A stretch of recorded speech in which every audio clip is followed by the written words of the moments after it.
Assalamualaikum dan salam sejahtera semua. Nama saya Nur Ilmi Mail, Ketua Kumpulan MDS Byte daripada Agensi Majlis Daerah Sipitang. So, kami merasa sangat happy dan berbangga kerana kami dapat menyertai pertandingan Sabah Data Fest 2.0 online untuk tahun ini. So, untuk pertandingan pembangunan dashboard Google Data Studio ini, kami telah membuat satu dashboard dan hari ini pembangunan dashboard yang telah kami buat itu akan kami bentangkan.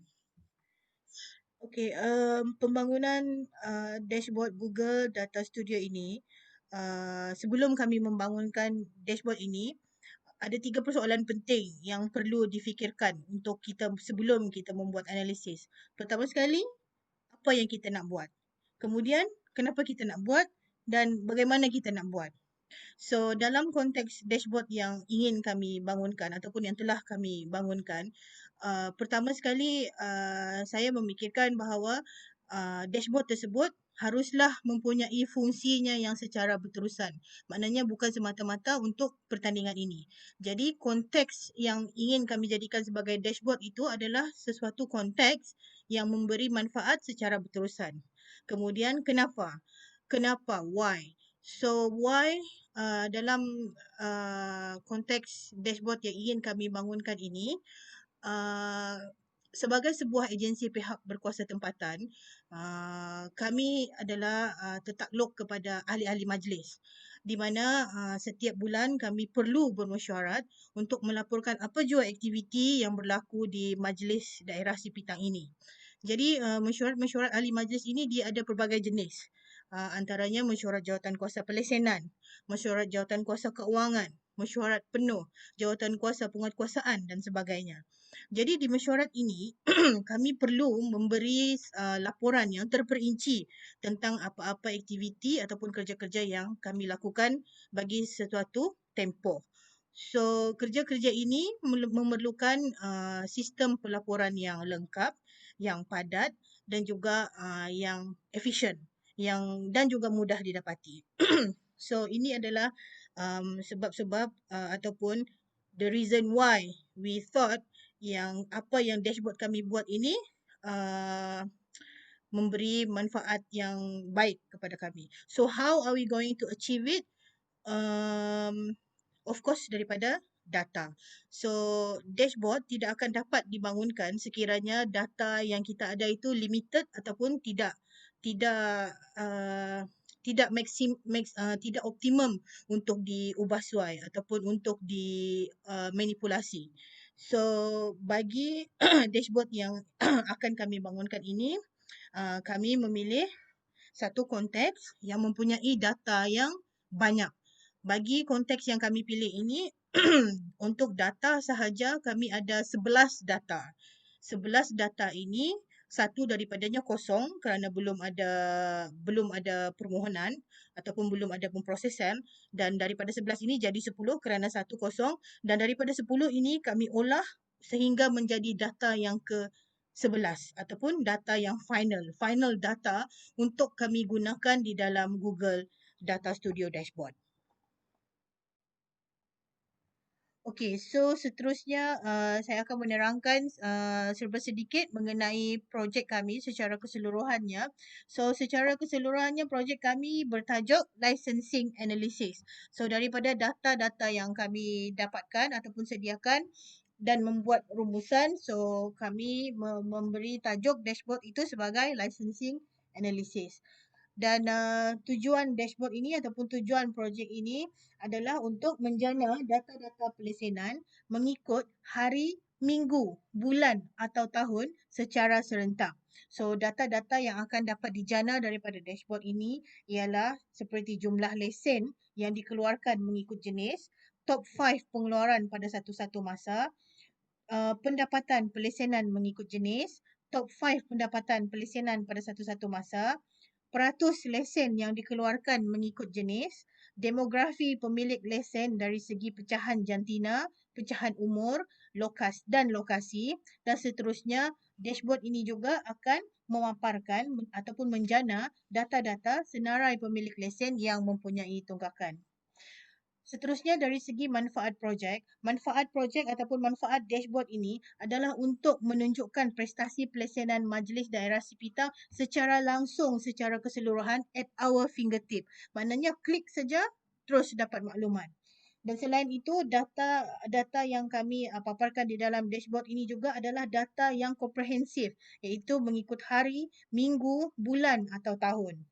Seterusnya, manfaat dashboard ini juga adalah untuk memudahkan pelaporan di mesyuarat-mesyuarat majlis dan juga memudahkan pelaporan kami kepada kementerian-kementerian yang berkenaan, termasuklah Kementerian Negeri, Persekutuan dan sebagainya. Dan seterusnya, manfaat dashboard ini juga adalah untuk memberi maklumat yang terperinci, tepat dan ringkas kepada pengguna dan juga boleh digunakan oleh sesiapa sahaja termasuk pelajar atau penyelidik data ataupun researcher.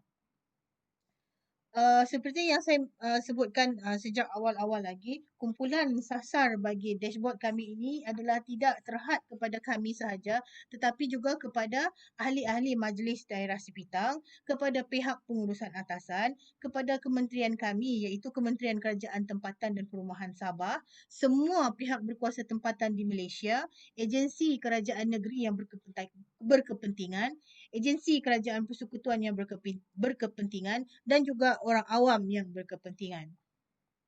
Dan seterusnya ialah set data. Set data yang kami gunakan seperti yang sudah saya maklumkan tadi, set data pelesenan dan seterusnya saya akan menerangkan dengan lebih lanjut mengenai set-set data pelesenan dan juga rumusan-rumusan data yang telah kami buat. Okey, so untuk set data, so inilah data-data yang kami gunakan, ada 11 data semuanya. So 11 data ini adalah merujuk kepada lesen-lesen operasi yang ada di Majlis Daerah Sipitang.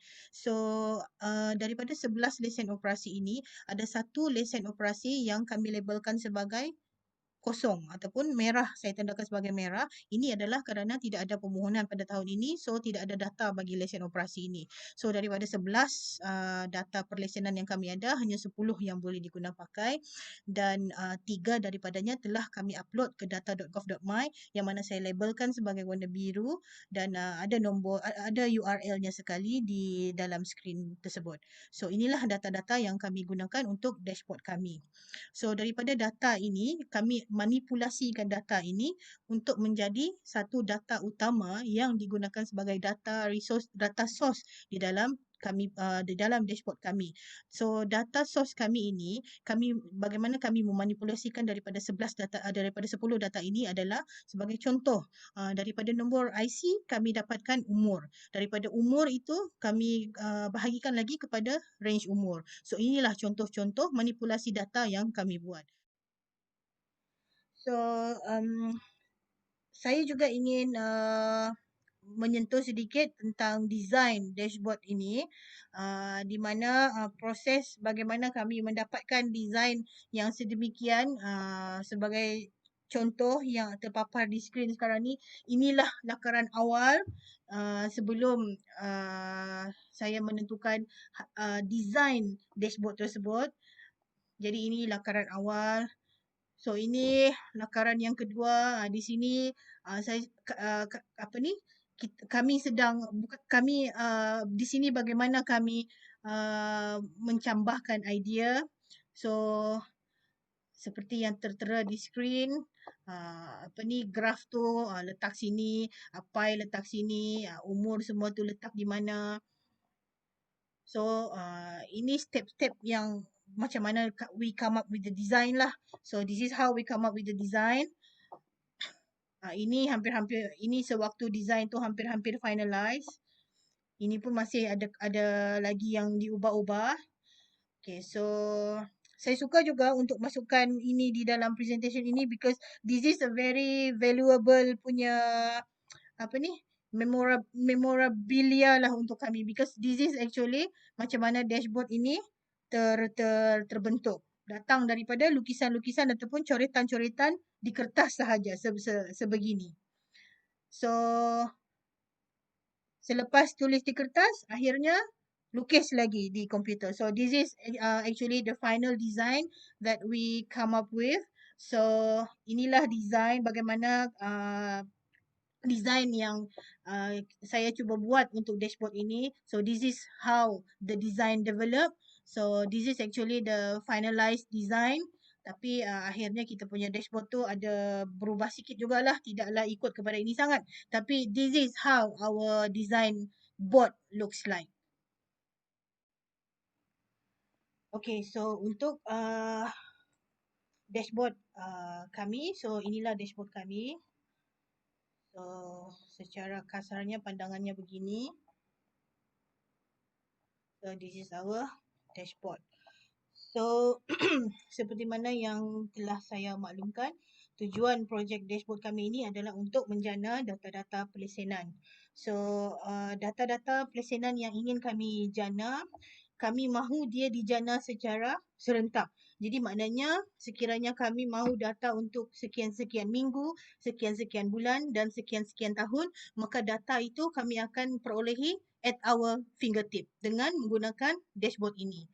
So apa yang boleh dijana di dashboard kami ini secara serentak ialah jumlah jumlah lesen yang dikeluarkan mengikut jenis, kemudian top 5 pengeluaran lesen pada satu-satu masa, dan income untuk setiap lesen mengikut jenis lesen, berapa income-nya, dan top 5 lesen-lesen yang dikeluarkan pada satu-satu masa mengikut income, dan peratusan lesen yang dikeluarkan mengikut tempoh masa yang dijana, dan juga lesen-lesen yang dikeluarkan mengikut tempoh masa yang dijana. Selain daripada itu, kami juga ada demografi untuk pemilik-pemilik lesen yang berkenaan.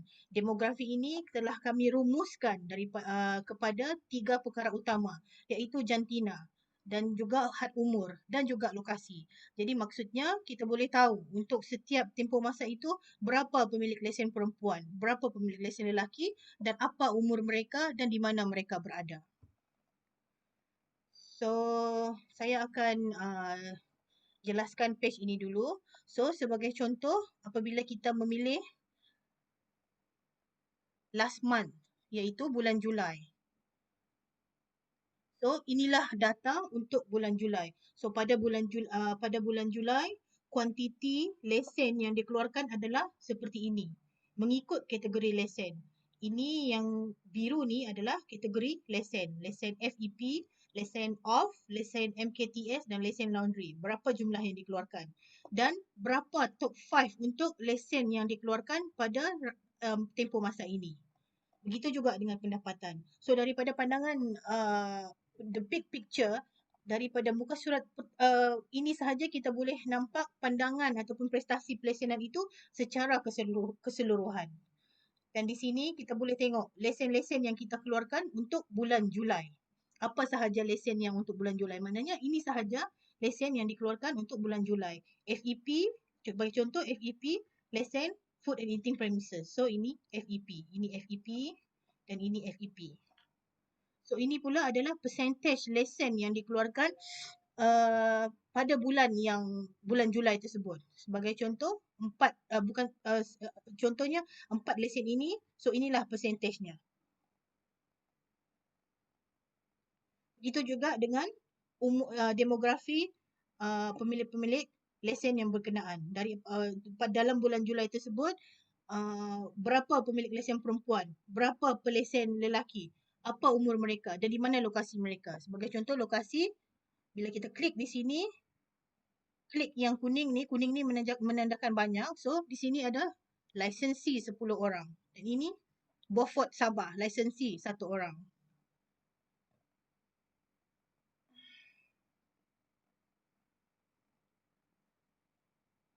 Begitu juga sekiranya kita keluarkan contohnya last week.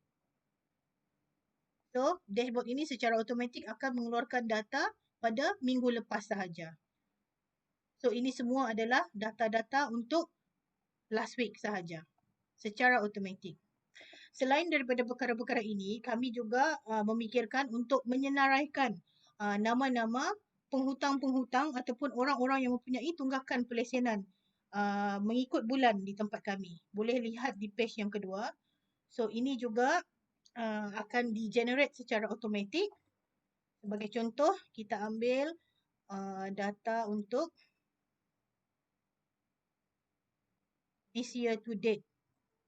Maknanya sehingga setakat ini. So, dia akan mengeluarkan senarai-senarai pelesen yang masih mempunyai tunggakan. Jadi kami ada tunggakan pelesenan sebanyak ini, 6,260. So, di page yang pertama menunjukkan prestasi pelesenan untuk tahun ini. Jumlah keseluruhan. So, ini adalah jumlah keseluruhan. Keseluruhan lesen yang kami keluarkan sebanyak 294 dan juga pendapatan kami sebanyak ini. Tunggakan kami yang di page nombor 2 tadi. Sebagai contoh, kita lihat untuk Januari.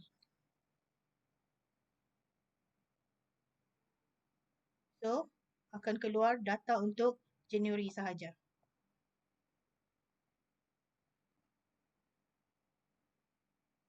Akan keluar untuk data Januari saja. So, bulan Januari hanya ini orang-orang yang mempunyai tunggakan di majlis dengan jumlah tunggakan sebanyak ini. So, saya ingin jelaskan sedikit mengenai fungsi-fungsi yang kami gunakan di dalam dashboard ini. So, salah satu fungsi yang kami gunakan ialah total license, total income dan debt range. Ini perkara-perkara ini telah kami setkan sebagai max page level. Jadi maknanya bila kita pergi kepada page yang kedua, benda tu akan stay. Dia tidak akan berubah. Dia akan follow. So, yang lain-lain ini seperti biasa fungsi-fungsi yang ada di dalam dashboard. So, kita pergi semula ke page yang kedua. So, page yang kedua ini kami juga ada sertakan QR code dan juga Google Data Maps yang menunjukkan di mana pejabat Majlis Daerah Sipitang dan alamat kami dan juga ada Facebook page kami. Facebook page ni boleh diklik. Apabila diklik, dia akan pergi ke laman web Facebook kami. Begitu juga dengan Majlis Daerah Sipitang ini, bila kita klik, terus menunjukkan Google Map Majlis Daerah Sipitang. Majlis Daerah Sipitang. Sama juga dengan QR. So, QR ini adalah untuk dashboard kami. Jadi maknanya dashboard kami ini boleh diakses daripada mana-mana sahaja dan oleh sesiapa sahaja. Okey, seterusnya kita akan lihat data yang kami gunakan. So,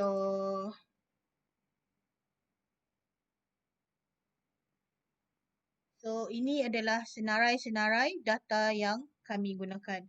So, kami ada menggunakan dua format di sini, satu Google Sheet dan satu lagi ialah CSV. So, data yang kami gunakan ini ialah, inilah dia master data yang terhasil daripada 11 data yang saya sebutkan tadi. So, this is the final data.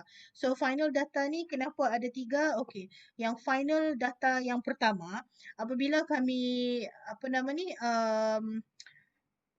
paparkan lokasi pemilik lesen, bilangan lokasi pemilik lesen tu tidak tally dengan bilangan pemilik lesen yang sepatutnya. So, apabila kami semak, rupa-rupanya Beaufort yang yang kami masukkan di dalam data itu telah berpindah ke United States.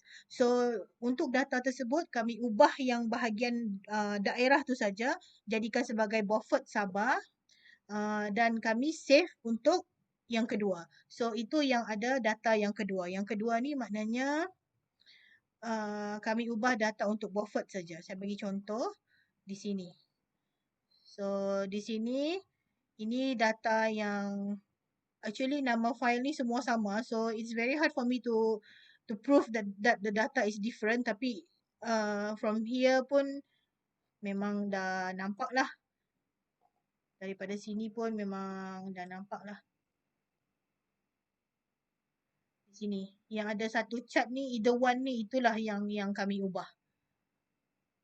Ubah itu saja, yang bahagian Beaufort tu saja. Ubah Beaufort Sabah, itu yang baru dia pergi ke Malaysia dan bilangan tu jadi betul, jadi tepat.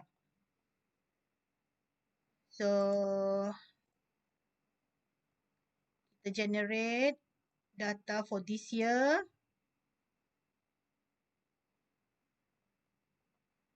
So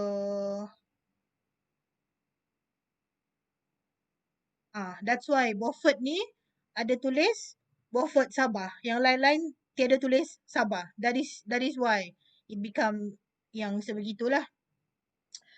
So okay, yang kita pergi semula kepada data. So, yang seterusnya ni pula ialah data untuk yang di page kedua, iaitu data yang ada maklumat tunggakan pemilik lesen. So, daripada data inilah yang kami gunakan untuk memaparkan pemilik-pemilik lesen yang mempunyai tunggakan. Yang ini, one chart. Dia lah ni. So, satu lagi yang data CSV ini ialah data untuk Google Map. Actually, Google Map tu boleh juga menggunakan Google Datasheet, tapi for the sake of showing that kami boleh guna format-format yang lain seperti mana yang dikendaki oleh pertandingan, so kami gunakan format CSV. So, inilah lokasi majlis daerah Sipitang. So, yang tadi tu CSV tu inilah. So, kalau kita klik di sini, ini kita gunakan CSV. So, dari segi data, itulah dia data-data yang kami gunakan untuk dashboard licensing analysis ini. So, seperti yang saya sudah jelaskan bahawa dashboard ini juga boleh dijadikan dalam bentuk PDF. So, ini adalah contoh PDF bagi dashboard kami yang sudah saya sediakan. Seperti mana yang tertera di skrin, ini adalah dashboard untuk data 1 tahun.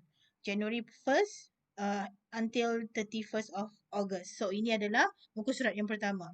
So, this is muka surat yang kedua untuk data setahun. So, beginilah rupanya dashboard itu dalam bentuk PDF. Saya juga ada sediakan untuk setiap bulan di dalam tahun 2020 ini seperti berikut.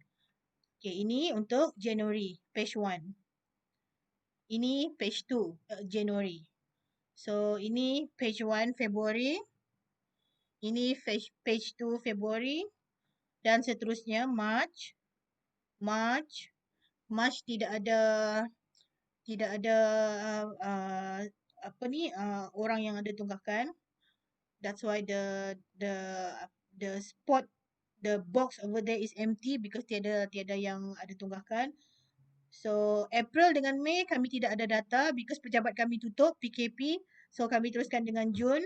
So Jun, ini data Jun, page 1, page 2, dan ini data Julai, page 1, dan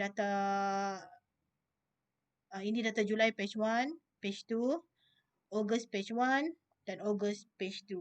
So ini data yang kita generate dalam bentuk PDF untuk bulanan. Even kalau kita nak generate data untuk harian pun boleh, seperti mana yang saya sudah explain tadi. So this is how our dashboard looks like in PDF.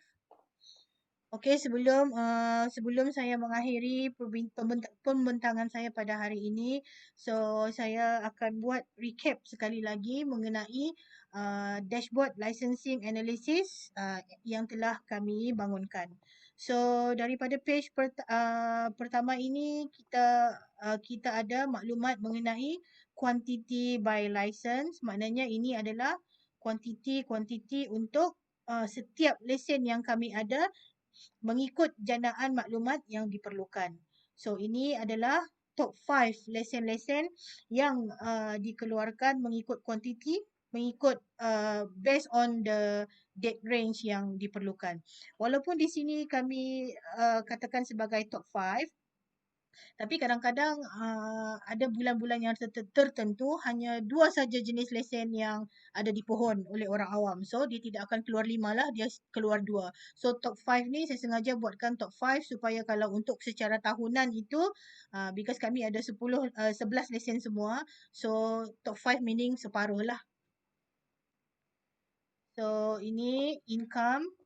So actually untuk graf yang kuantiti dan income ini, kita kumpulkan semua maklumat di situ untuk setiap lesen. Untuk setiap lesen. FEP ini adalah kod-kod lesen. So FEP berapa income, berapa bilangan. So yang off ni offensive license, berapa income, berapa bilangan. Dan even daripada graf ni pun kita dah boleh nampak bahawa income yang license yang paling banyak mendatangkan income kepada majlis adalah lesen ini, MKTS ini. Apa itu MKTS? Boleh check di sini. MKTS ialah lesen market, maknanya lesen pasar. So memberi gambaran bahawa di Sipitang ini yang paling banyak sekali yang paling banyak sekali lesennya ialah orang-orang yang berniaga di pasar. So kita pergi kepada page yang kedua. So ini page yang kedua untuk ini untuk yang ada tunggakan, ada QR code. Okay, ada Google Map dan juga alamat kami lah. So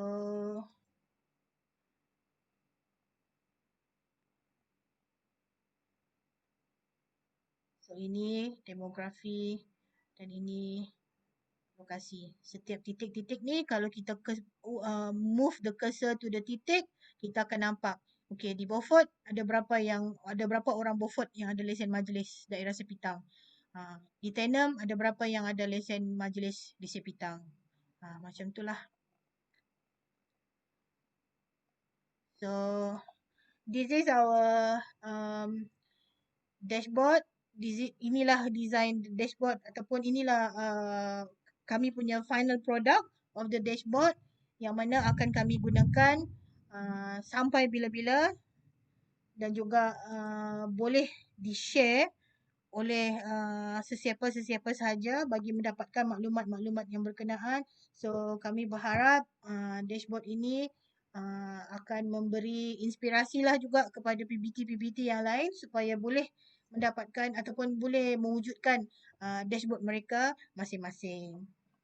So akhir sekali, I think I would like to express my gratitude kepada Mampu on behalf of my team member, kepada Mampu, kepada Kinabalu Coders, kepada JPKN, kepada Puan Nora Faiza, kami punya facilitator daripada UMS, juga a very big thank you to her. So kami sangat happy dengan penyertaan kami kepada pertandingan ini kerana bukan sahaja kami dapat mengikuti pertandingan ini, tetapi kami juga dapat membangunkan dashboard kami sendiri yang akan kami gunakan sampai bila-bila. So akhir kata itu saja daripada kami di MDS Byte. So terima kasih sekali lagi dan Assalamualaikum warahmatullahi wabarakatuh.